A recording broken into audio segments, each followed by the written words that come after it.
제3절 행복한 잉태는 아버지 책임이다. 원문 해석. 중매 절차대로 양가가 예를 갖춘 후에 부부가 됐다. 부부는 날마다 서로 공경하는 마음으로 대해야 함에도 혹시라도 흉 허물 없이 편하다고 해서 업신여기는 말을 해서는 안 된다. 지붕 아래나 침실에서도 입에서 나가서는 안 될 말이 있다. 부인이 있는 침실이 아니면 감히 들어가서는 안 되며 몸에 질병이 있는 상태로 침실에 들어가면 안 되며 상복을 입고도 감히 들어가서는 안 되며 음양의 조화가 깨져 하늘의 기운이 예사롭지 않은 날에도 헛된 욕심이 마음에 싹트지 않게 해야 한다. 삿된 기운이 몸에 깃들지 아니하게 해서 자식을 낳는 것이 아버지의 도리다. 시경에 말하기를 네가 집에 있어도 보고 있으니 신주에게 부끄럽지 않아야 한다. 보이지 않는다 해서 나를 보는 이가 없는 게 아니다. 귀신이 있는 것을 헤아리지 못할 뿐이다. 원문 의역. 부부가 서로 믿고 존중할 때 마음 따뜻한 아기가 잉태된다. 부부는 아무리 편해도 막말을 하지 말아야 한다. 그리고 남편은 아내에게 폭력을 행사해서는 안 된다. 아내의 마음에 상처가 깊으면 남편에 대한 증오스런 마음을 태아가 그대로 담는다.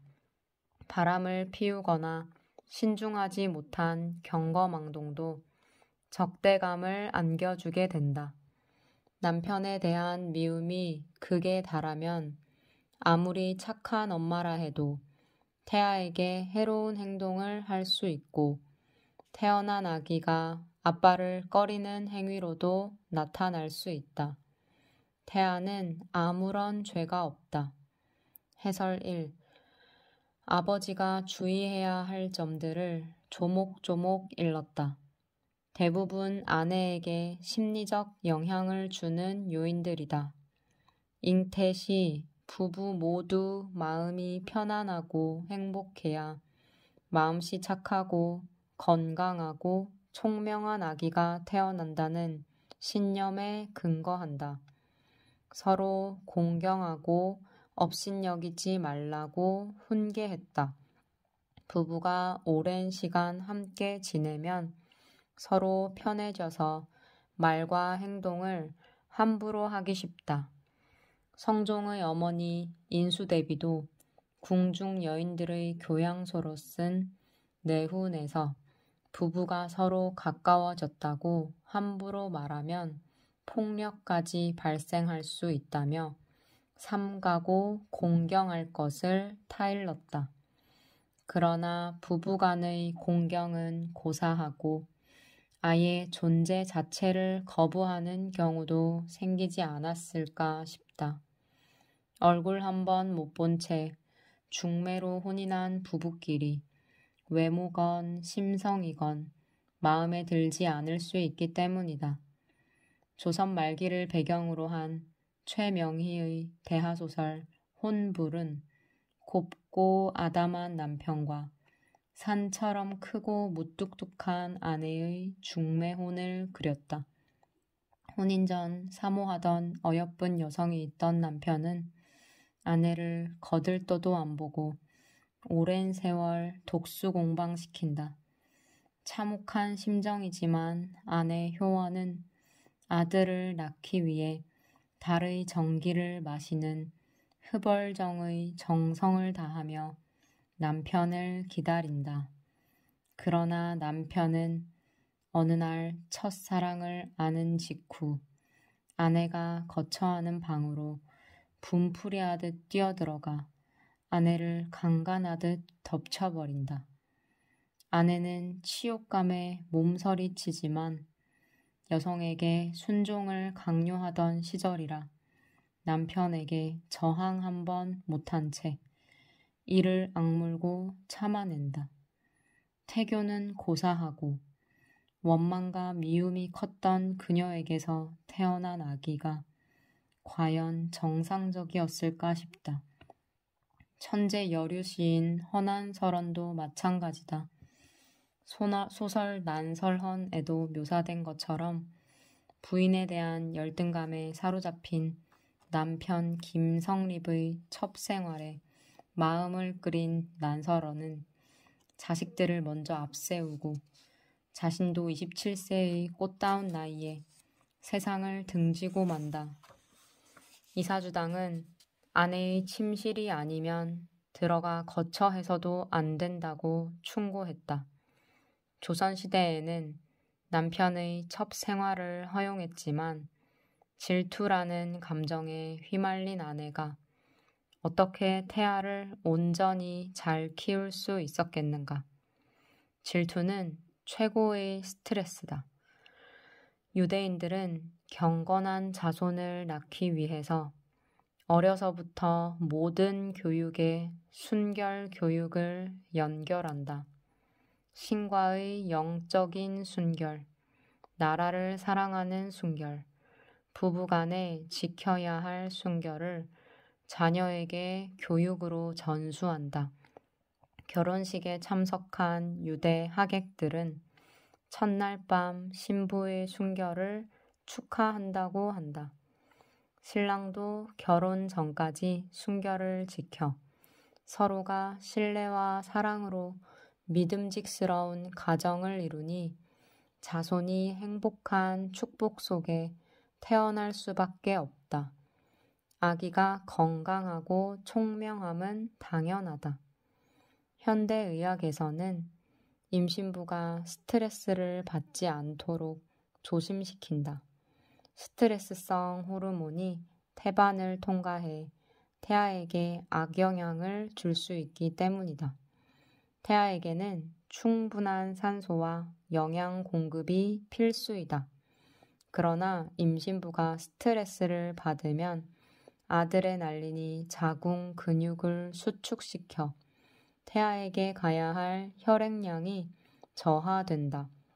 혈액이 날라주는 영양과 산소 공급이 원활하지 못하게 될 경우 심하면 태아의 뇌 발달에 문제가 생기고 유산, 조산 등의 위험은 물론 태어난 후에도 장애가 생길 수 있다. 누구보다도 남편이 임신부를 행복하게 보호해야 하는 이유다.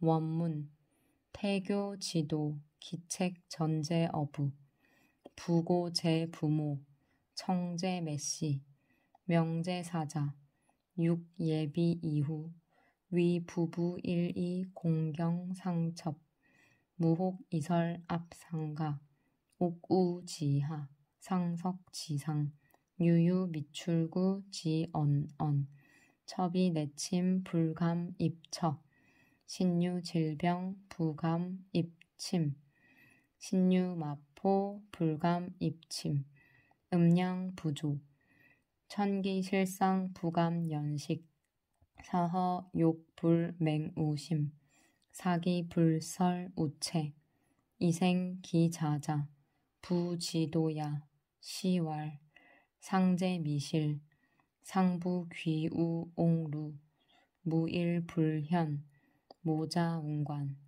신지 격사 불가 도사. 해설 2. 요새는 대부분의 남녀가 연애 결혼을 한다. 그러나 만혼이 유행이다 보니 보통 30년 넘게 따로 살다가 가정을 이루게 된다.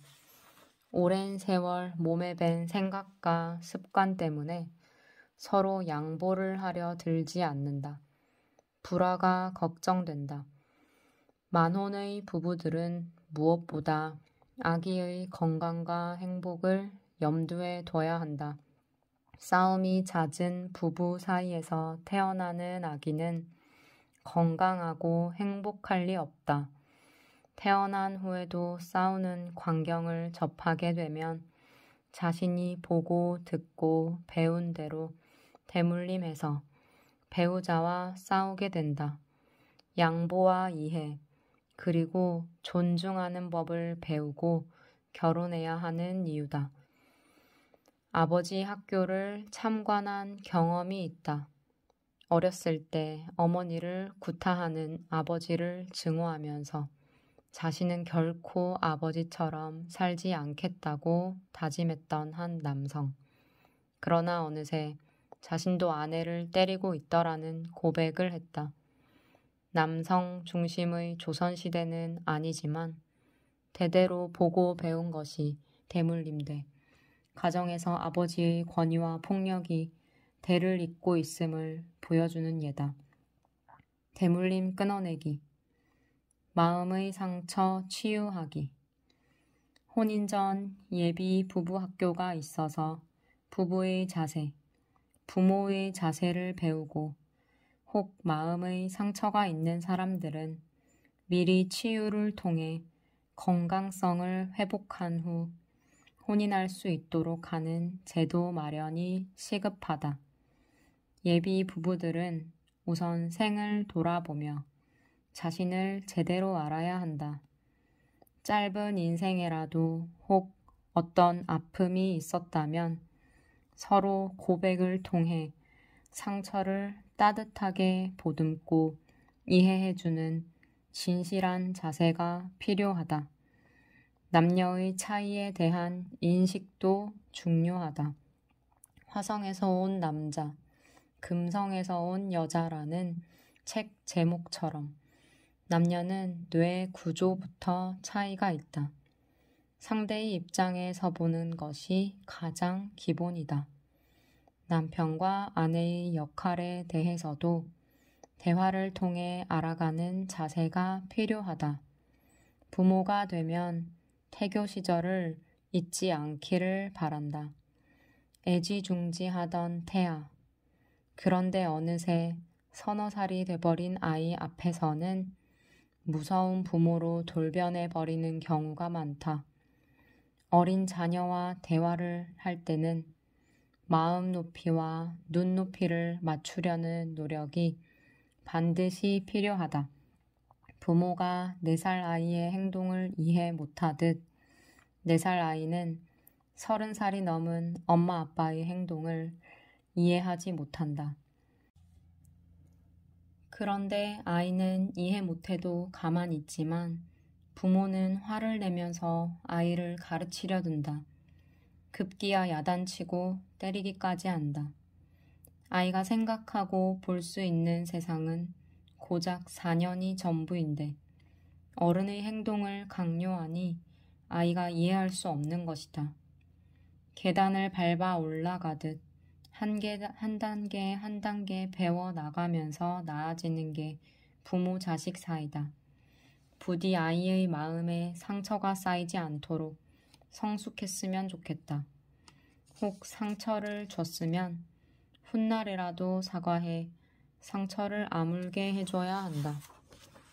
박완서의 소설 참으로 놀랍고 아름다운 일에 믿음직스러운 아빠가 등장한다.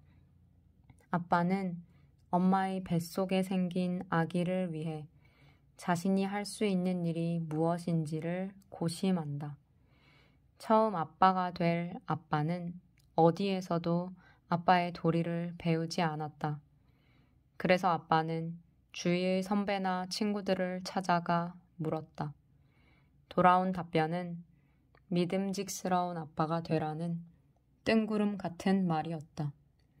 아빠는 믿음직스러운 아빠가 되는 방법을 밤새워 고민한다.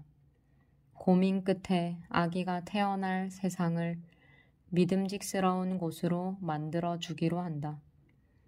아빠가 태어날 아기를 위해 아기 방에 예쁜 벽지를 붙이고 아기 침대의 바퀴가 안전한지 살피고 위험한 장난감은 없는지 살폈다. 그리고 집안뿐만 아니라 담장 밖의 일도 살폈다. 동네 놀이터의 끊어진 그네줄을 고쳐 동네 아이들이 다치지 않게 했다. 아빠의 태교는 아기가 태어나 살게 될 세상을 살만한 곳으로 만들기 위한 위대한 태교다. 아빠가 된다는 것은 마음을 키우는 일이다. 제4절 몸과 마음을 바르게 해서 자식을 가르치는 게 어머니 책임이다. 원문 해석 지아비의 씨를 받아 지아비에게 돌려줘야 하니 어찌 10달 동안 몸을 사사로이 하겠는가.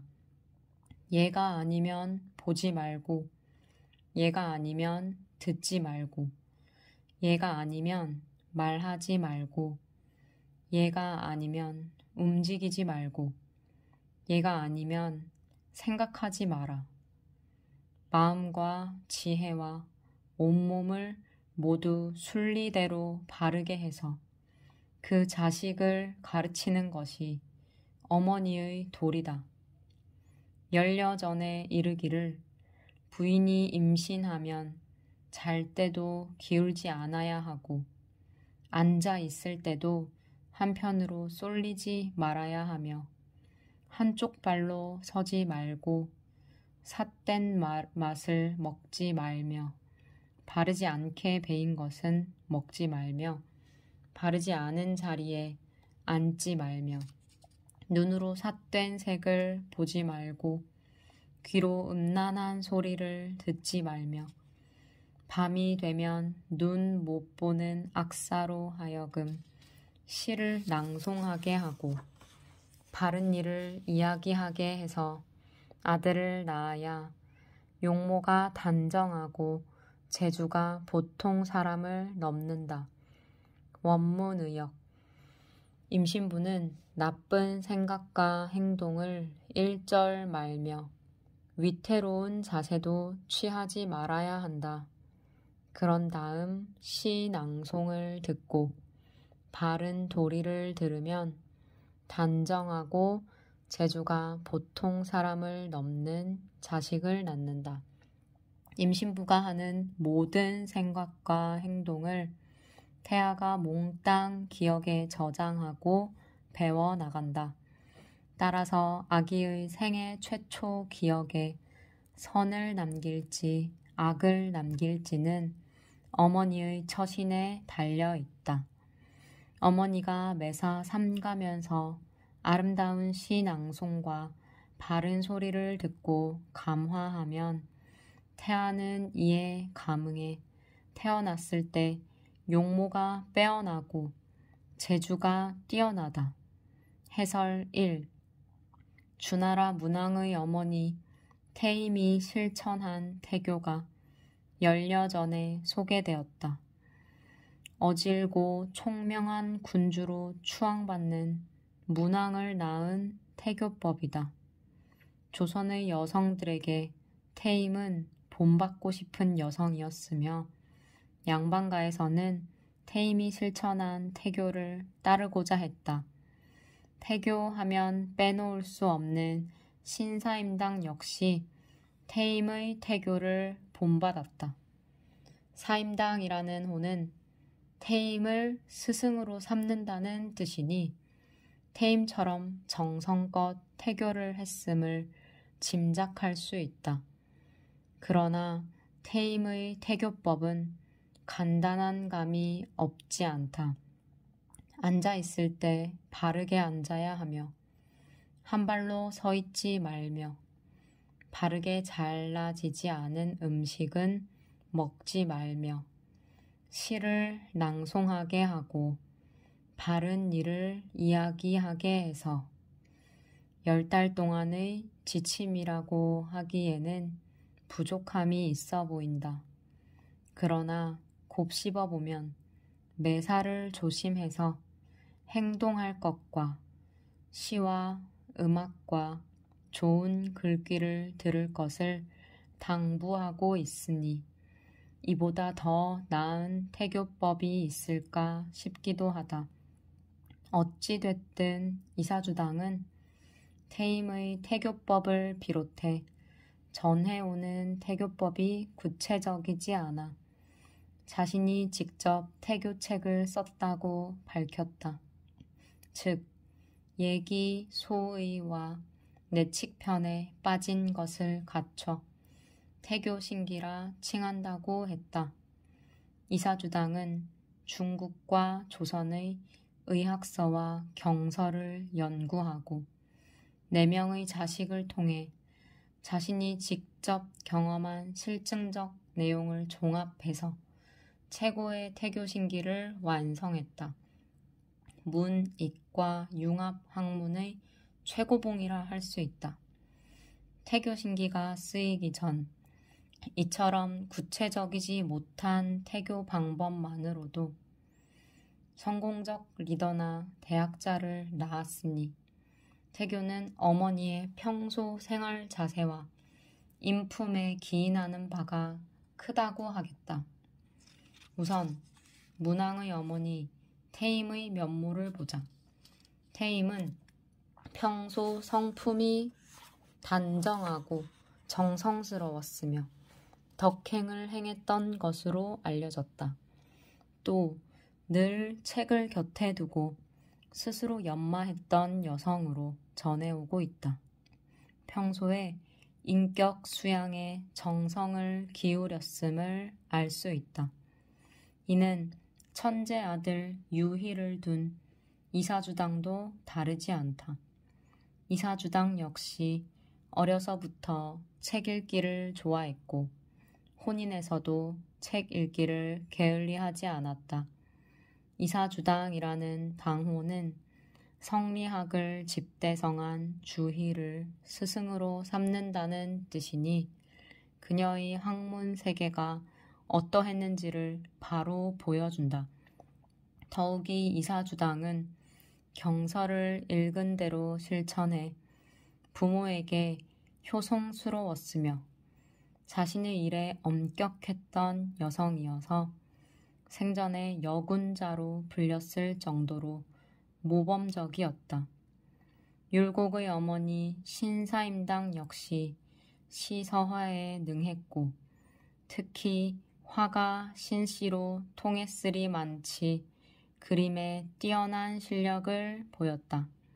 그녀는 과일과 꽃과 곤충을 그리는 섬세한 관찰력과 미를 대하는 아름다운 예술적 감수성으로 천재 율곡을 낳았다. 이들 여성은 임신 시 태아를 생각해 절제되고 안정된 임신 기간을 보냈으니 훗날 어진 정치로 대업을 이룬 문왕이나 대학자로 추앙받은 율곡이나 큰 학문적 업적을 남긴 천재 유희를 낳았음은 당연하다.